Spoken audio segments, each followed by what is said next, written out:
everyone. I'm Jonathan Martin, and we are following breaking news right now out of DeKalb County. We are right now expected to hear from District Attorney Sherry Boston. She's expected to announce indictments related to two cases of criminal activity inside the DeKalb County Jail. Let's listen in right now. DeKalb County Jail. These indictments represent two different cases, and I want to give you a brief overview of each case. In April of this year, employees found a contraband cell phone and cigarettes during a search of an inmate's cell. As part of the investigation into that contraband, we interviewed Deputy Joanne Marks, who worked in the jail. Deputy Marks admitted to giving the cell phone and the cigarettes to the inmate. Deputy Marks also admitted to having sexual intercourse with the inmate. The sheriff's office arrested and fired Deputy Marks the same day. Once the sheriff's office of professional standards completed its investigation, they turned over their file to our office for review.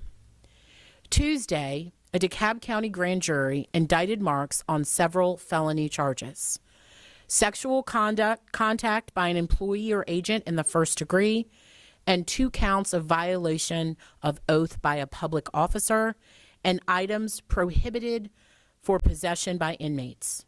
Following her indictment, a grand jury warrant was issued for Deputy Marks' arrest.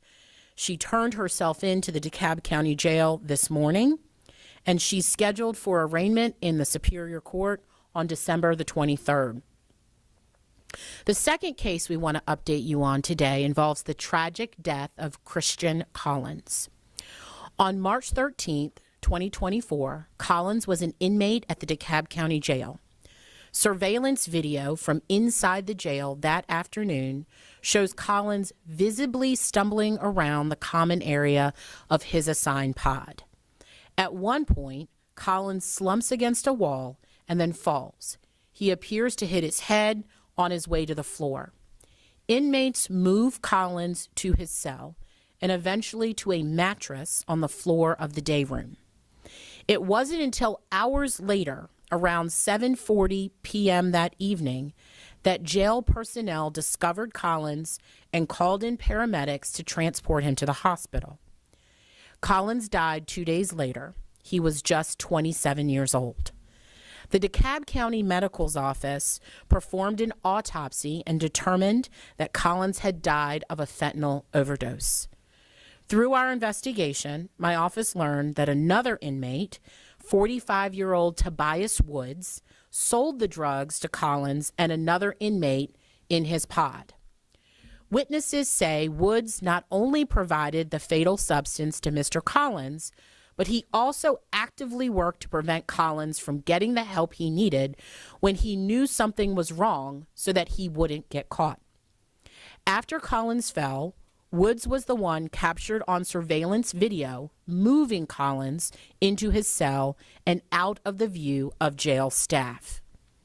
Tuesday, a DeKalb County grand jury indicted Tobias Woods on charges of felony murder, 2 counts of distributing controlled substances, and items prohibited for possession by inmates. A warrant was issued for Woods' arrest, and the DeKalb County Sheriff's Fugitive Unit took Woods into custody on Wednesday afternoon. This case will be assigned to a Superior Court judge and scheduled for arraignment. Neither of these indictments would have happened without the hard work and dedication of the staff standing behind me. I want to take a moment to recognize Chief Assistant Pete Johnson, Supervising Investigator Christopher Hollywood, Director of Major Crimes Lance Cross, Deputy Chief Assistant District Attorney Steve Ruth, and Senior Investigator Steve DeMassey. I would also like to thank the DeKalb County Sheriff's Office and their Office of Professional Standards. Most importantly, I want to express my deepest condolences to Christian Collins' family. I and my team have been in touch with his loved ones to notify them about this development in the case, and we will continue to keep them updated as it progresses through the court system. Our investigation into the drug death of Christian Collins and how those deadly drugs got into the jail is still open and active. Collins was a military veteran who had been struggling with mental health issues. He was booked into the jail in February of 2024 and died little more than a month later. I want to remind the community that many of the people housed in the DeKalb County Jail are awaiting their day in court and have not been convicted of a crime. Being in jail should not be a death sentence, and crimes that happen inside the jail will not be ignored just because the people impacted are behind bars. This office and this team will investigate, and we will hold people accountable. I'll now open the floor up to questions. Taisha. Yes, I have a question about the Tobias Woods case. In your investigation, did any of the jail officers fail to do something that played a role in his death? Because I know in the video Tobias dragged him into the cell, but is it part of your investigation, I guess, to find out if any of the jailers were responsible as well? Our investigation is open and active, and we will continue as we learn additional facts, continue to look into any and all circumstances surrounding the death of Christian Collins. Madam DA, if you could tell me, how long was Woods in the jail? Because it sounds like when he was arrested, he was out. So how long was he in the jail, and then how extensive do you think the drug selling was? Because no doubt it would be more than the two people mentioned. Well, Mr. Woods was arrested on his initial charges in December of 2023 on burglary and other charges. So at the time of Mr. Collins' death, he'd been at the jail for approximately 2 months. So when he was arrested, he was still an inmate? No, are you talking about his most recent arrest when we picked him up this week on the? No, he had been released on bond. When? I do not have that information, but we can get that to you. And forgive me if you already said it, but what was his charge? What was he in there for? Tobias was burglary and related charges to that burglary, yeah. Can you talk about how rare the charge is of felony murder from the fentanyl sale? The only other one I can think of in DeKalb County is one that Mr. Cross handled in Dunwoody back in 2019. It is pretty rare. And obviously you're familiar with the case that we had here in DeKalb County on this issue, but obviously the legislature last session stepped in to create Austin's law to allow this to be a charge that could be brought in an easier way. Of course, this case happened before that law went into effect, which is why we're charging it in this way. But now there is a vehicle that was created specifically for these types of drug-related cases. You can say, I know this is just indicted, but there's some video surveillance that has come out from the death, unfortunately. Is the actual sale of the drugs caught on camera as well? I do not believe that sale is on camera. And then with Ms. Marks, if you could, she was arrested in April. What happened between the case being handed to your office at that time and now to lead to the indictment and her rearrest? Sure, normal course. We get cases every day from the police department where people have been arrested and they bond out.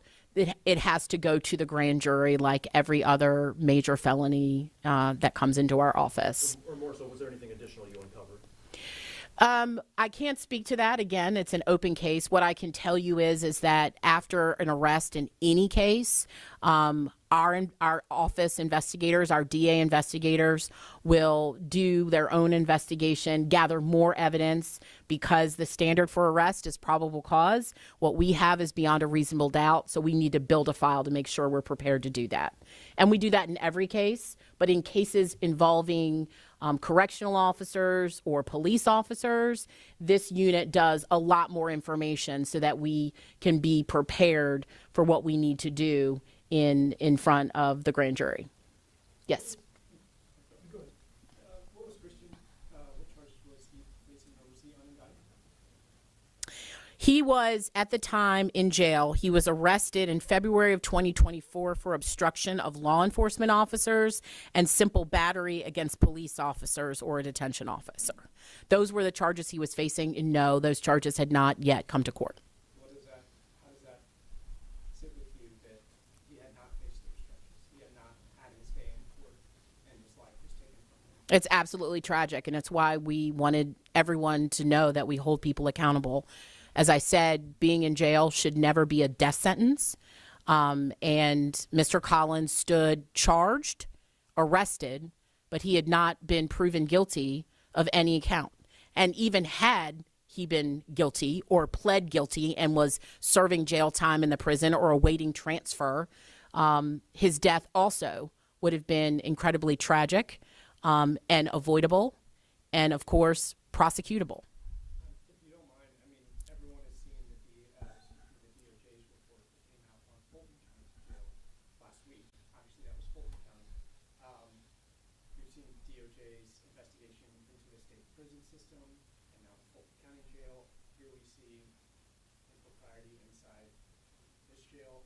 I mean, what can you say about the culture right now about jailing in Metro Atlanta, and what actions are you trying to take to ensure that it follows at least the rule of law? What I can say is that I have full faith and trust in our Department of Justice, who has done an amazing job of holding prisons and or jails accountable for what should be happening in those jails, either criminally or through their civil rights division. And I continue to have faith that moving forward, they will do what's necessary to ensure that people that are being held in custody are being done so in a safe and constitutional manner, and one that is held to the standard of what's required of those jailers. Along those lines, since you're still looking into how those drugs got into the jail, undoubtedly you're looking in probably the security measures at the jail. Has the sheriff's office been fully cooperative with the investigation into that aspect? Absolutely. The Sheriff's Office and the Office of Professional Standards has been provided everything that we have asked for in the course of our investigation, and I see no reason that cooperation would not continue.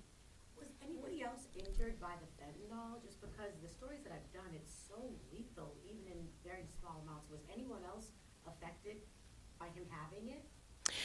We continue to, again, this is an active investigation, but we continue to look at the circumstances surrounding any other person that might have ingested drugs that were obviously laced with fentanyl. What happened to the second inmate? You mentioned the second person had purchased. Yes. The second inmate also suffered a medical emergency, but because he was able to be revived, he received Narcan. And was able to be revived quickly. He was able to survive the fentanyl overdose that they received on that case. So the difference being is that we all know with fentanyl, the best chance that someone has after having this lethal dose is to have Narcan administered. And we have seen the difference of what happens in our community, not just our jails, but in our community. It's why our law enforcement officers carry Narcan in their vehicles, is because we know that immediate attention saves lives. That said, since there's the claims of the delayed medical response for Collins, what's the time difference between the medical responses the two received? I don't have that information right now about the time difference. So you don't believe these cases are related, to be clear, right? The two indictments are separate? They are separate, cases? yes. The inmate that Marks was allegedly involved with, is that inmate going to face any charges in connection with this investigation? Well, that inmate was possessing items. You can't have a cell phone and you can't have cigarettes, right? That is illegal contraband within inside the jail. But that would be the only thing that this inmate would be facing. The sexual conduct in this case is purely for law enforcement detention officers who are prohibited from using their positions to engage in any type of sexual activity with inmates, because the law does not view that as consensual. Did that occur right there in the cell? Where did the sexual encounter occur? Well, it occurred in the property of the jail. So not in the cell, like was she taken into a secret place? I can't get into the facts of it, but it occurred inside, obviously, the jail. How would you characterize the level of illegal contraband in the DeKalb jail? We've certainly seen it as an issue, an ongoing issue. The sheriff's office has said at Fulton County Jail that they continue to struggle with cell phones and all types of things being brought in. Is that also a prominent issue for DeKalb County? It's a problem everywhere. It's not just DeKalb. It's not just Fulton. I can tell you that I've spent a great deal of time the last couple of years going up to DC and lobbying with our federal legislators to address the issue in particular of cell phones in our prisons and jails. So this is a problem that every institution is facing, that cell phones become a way to conduct criminal enterprises, do criminal activity. It's a danger to victims and witnesses on the outside. And obviously, it's a way for people to continue selling drugs inside a place where there is a captive audience. So yes, it is a problem in DeKalb, but it is absolutely a nationwide epidemic. And there is not a prosecutor in this country, federal or state, that will tell you it is not an issue in their local prison or jail. How concerned are you then about getting to the root as best you can of the source of all this contraband that might be coming into the jail? It's why I've got the team behind me working on it. As I stated, this is active and open. This is not an investigation that has ended with just the charges against Tobias Woods. This is a case that we will continue to uncover and collect information as much as we can to understand how these things got into the jail. Because what we do know is that anything that's coming into a jail is being brought by people that have the ability to enter and exit, no matter what it is, whether it's cigarettes, cell phones, or drugs. And so we want everyone to know that we will continue to investigate and hold anyone accountable that breaks these rules and commits these crimes by bringing anything and everything that is not allowed into a jail or prison. And when you're lobbying lawmakers about the cell phone issue, what exactly are you pushing for? Is it like cell phone signal blocking or?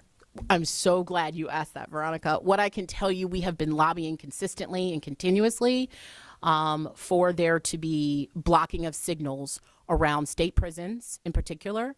But also this issue would fall to local jails, although state prisons is the bigger issue because we know those are persons that are serving sentences, they've been convicted, and they're in locations for an extended period of time. But what we know is that we have a problem with cell phones finding their way into prisons, but they become very expensive, little black boxes of nothing if there is not an actual signal for them to connect to and connect to that outside world. So I have had conversations with our senators and our congresspersons about this very issue. Both Republicans and Democrats in our DA association are uniformly agreed that this is a problem, and we have continued to lobby and ask for the federal government around FCC rules to find a way to implement this type of safeguard for the protection of our community. How were you able to determine that Tobias was selling drugs? Through our investigation. What avenues of that? I know you can't go into the specifics of it, but did you see it? Did you hear accounts? Did you see transactions? Are there records of it? Well, as within any investigation, we talk to as many witnesses as possible. And we get good information, we get tips, we follow up those tips, we follow up with those leads, and generally, we listen to jail calls, we do all the things within the law that we're able to do. And, a lot of times people give us the information because they want to be helpful, and that allows us to then lead us to our next lead. Did that happen here? Yes. Most frequently when we hear of fentanyl and overdoses, it's drugs laced with fentanyl, and the person ingesting might not know it has fentanyl. Do we believe that's the case here, that he unknowingly ingested that Mr. Collins? Yes. We have every reason to believe that it was drugs laced with fentanyl. We're going to leave it there. Thank you guys so much. Thank you.